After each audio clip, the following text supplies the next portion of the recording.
ওদের এত বড় স্পর্ধা আমার রাজকুমারের শরীরে আঘাত করেছে। আমি ওদের ছাড়বো না, কিছুতেই ছাড়বো না আমি। এক্ষুনি রাজবৈদ্যকে খবর দাও, আমার রাজকুমারের চিকিৎসা করাতে হবে। রাজার কথা মতো রাজবৈদ্যকে খবর দেওয়া হয়।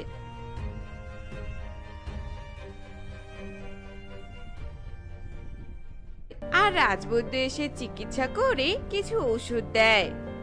রাজকুমারের ঠিকঠাক ভাবে বিশ্রামের প্রয়োজন, আর আগামী 1 মাস রাজকুমার বাইরে কোনো কাজে যেতে পারবে না।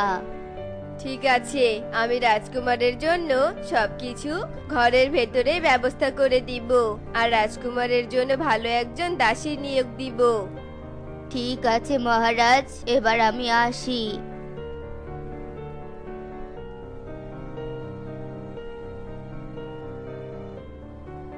কোথায় আছে একজন ধৈর্যশীল পরিশ্রমী দাসী? তাকে এক্ষুনি প্রাসাদে হাজির করো।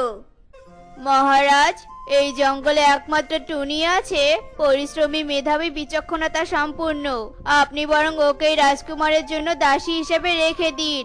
এতে করে রাজকুমারকে নিয়ে আপনার আর কোনো চিন্তাই করতে হবে না। ঠিক আছে, টুনিকে এক্ষুনি প্রাসাদে আসতে বলো।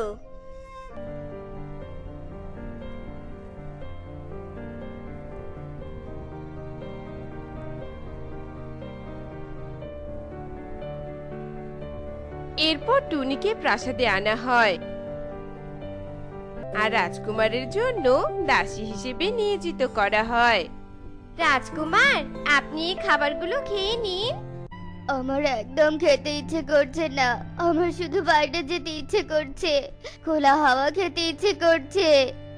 রাজকুমার, আপনি যদি খাবারগুলো খেয়ে ওষুধগুলো খেয়ে নেন, তাহলে আমি আপনাকে বাইরে নিয়ে যাব, আর অনেক মজার মজার ডাসা ডাসা পেয়ারাও খাওয়াবো।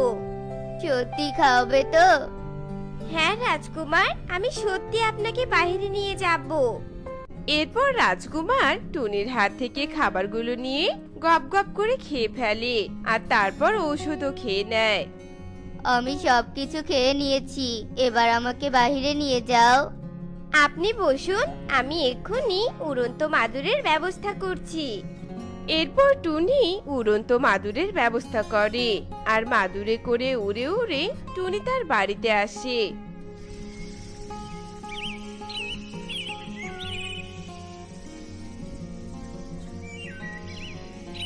আর বাড়িতে থাকা টুনির পেয়ারা গাছের ডালে দুজনে বসে পড়ে। নিন রাজকুমার, এবার এই পেয়ারাটায় কামড় দিন।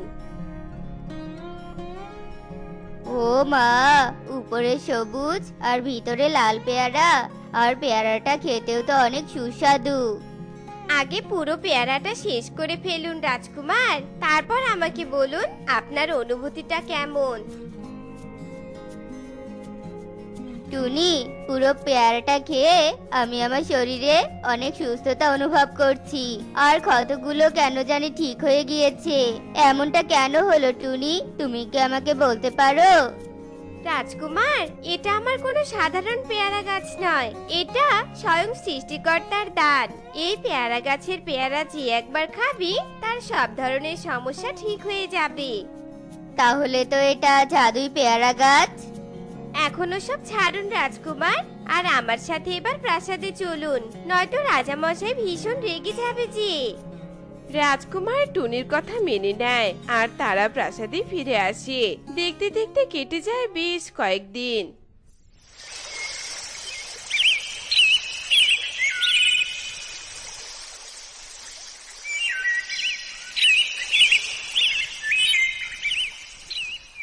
টুনি, আমার তো কোনো বন্ধু নেই, তাই বলছিলাম কি তুমি আমার বন্ধু হবে? রাজকুমার, আমি তো সামান্য একজন দাসী মাত্র, আমি কি করে আপনার বন্ধু হতে পারি বলুন? এত প্রশ্ন আমি একদম পছন্দ করি না। ঠিক আছে রাজকুমার।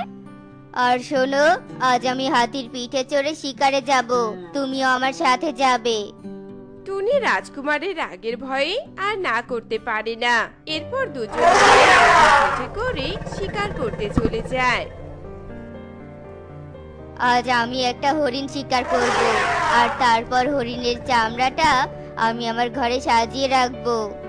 ঠিক আছে রাজকুমার, তাই হবে। দুজনেই হরিণের খোঁজ করতে থাকে।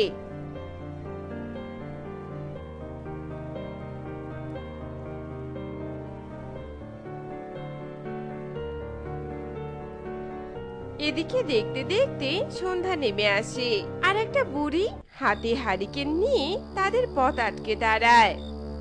আমার কাছে তুই আসবি সেটা আমি আগে থেকে জানতাম রে টুনি। বুড়িমা, তুমি তুমি এখনো মরনি? আমি তো মরেছি, এবার তোকে আমি আমার সাথে নেওয়ার কারণেই এসেছি রে। আমার যে কি খুশি লাগছে। তোমার এই উদ্দেশ্য এর আগেও কখনো পূরণ হয়নি, আর আজও হবে না, বুঝেছো? এই বুড়ি, এই তোর এত বড় সাহস, তুই আমার বন্ধুকে আক্রমণ করিস? ও রাজকুমার তোর বন্ধু হয়? রাজকুমার, এই টুনি আমার পেয়ারা গাছ চুরি করেছিল, যেটা আমার অনেক স্বাদের ছিল। রাজকুমার, বুড়ি মিথ্যে কথা বলছে। ওই গাছ আমার ঠাম্মির ছিল, সেটাই বুড়ি চুরি করে নিজের অসৎ কাজে লাগাতে চেয়েছিল।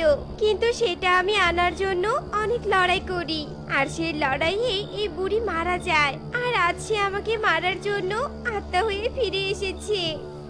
ফিরে এসেছি, বেশ করেছি, বেশ করেছি। এবার তোকে আমি নিয়ে যাবই যাব।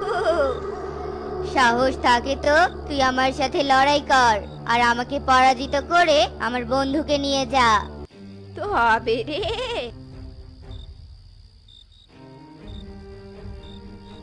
বুড়ি রাজকুমারকে আক্রমণ করে। রাজকুমার তার তলোয়ার দিয়ে বুড়িকে আঘাত করে, আর আঘাত করার সাথে সাথে বুড়ি অদৃশ্য হয়ে যায়। তখনই একটা গায়েবী আওয়াজ ভেসে আসতে থাকে। আমাকে তোরা দমন করতে পারবি না, আমি আবার ফিরে আসবো, আর তোদের ধ্বংস ডেকে আনবো। তোদের ধ্বংস যে নিশ্চিত। ভয় পেও না টুনি, ও তোমার কিচ্ছু করতে পারবে না। আমি তোমাকে বিয়ে করে আমার প্রাসাদের রানী বানিয়ে রাখবো। রাজকুমারের কথা শুনে টুনি লজ্জা পায়। এরপর দুজনে বিয়ে করে ওরা অনেক সুখে দিন কাটাতে থাকে। তো বন্ধুরা, আমাদের আজকের এই গল্পটি তোমাদের কাছে কেমন লেগেছে তা কমেন্টে জানাতে ভুলো না কিন্তু।